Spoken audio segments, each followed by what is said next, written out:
Moving on to some other conspiracy theories. 5G let me guess, towers. 5G.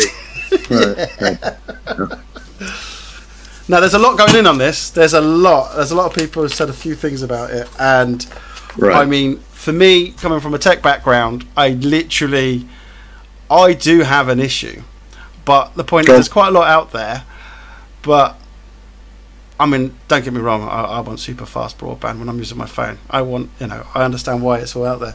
But there is this issue, and what I can see is with this 5G.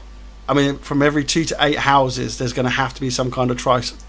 There's going to have to be some kind of responder on there, or transponder, which literally is going to be full of. I mean, think of 4G when that was going, and they started to hide it in certain. Remember with the false trees and everything. We're now going to have this with 5G. do you remember that, the 4Gs? Yeah, a little bit. Yeah, people were really worried back then, and I mean, we did talk about Wi-Fi back in the 90s last time. Now with 5G, I mean, they're saying that insect populations are going to be affected by this. Scientists are calling out. I think it's in 41 countries, 147 scientists. My main question: has the government done an independent survey into the effects of 5G? So, everything I found on this is that 5G has passed, or that the equipment that is being installed in the UK at the moment for 5G is all compliant with the various regulations on radio waves and the technologies it uses. So it is all compliant with the rules and regulations that surround these things, which of course actually probably most of them still come from Europe, because whilst we're in the transition period, we are still beholden to the rules and regulations that come from the European Union, which actually on these sort of things are normally quite strict. So from that perspective, the answer is, do they meet every standard that the UK and the European Union has set? Yes, they do.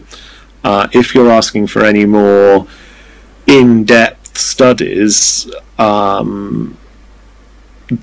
is always scope to do more study, more examination on any new technology. But there hasn't been one then, basically. So they just tick the box there. I don't know. This certified, that fine.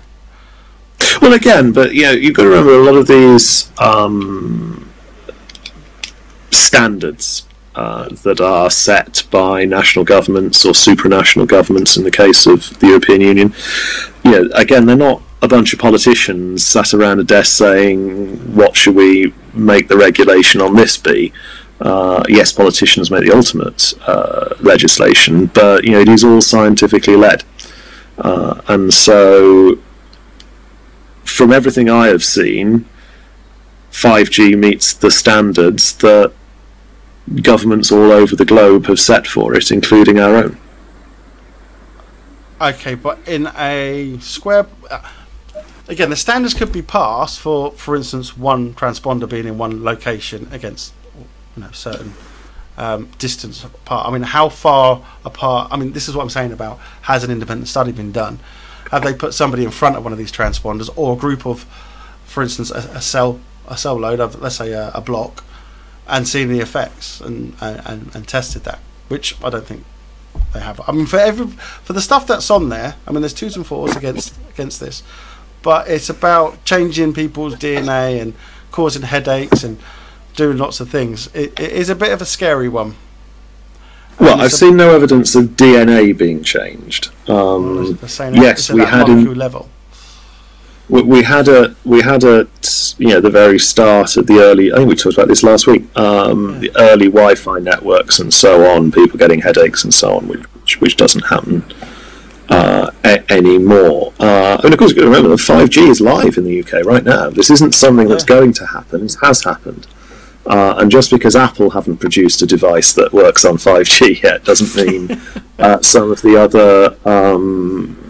other manufacturers. I think Samsung have got 5G devices out there. I think Samsung do.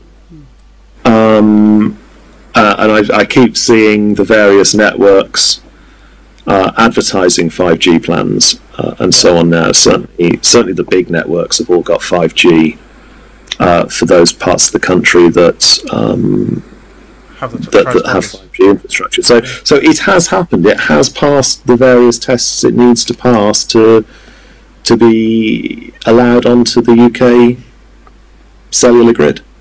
Okay. We'll keep this question open. Okay.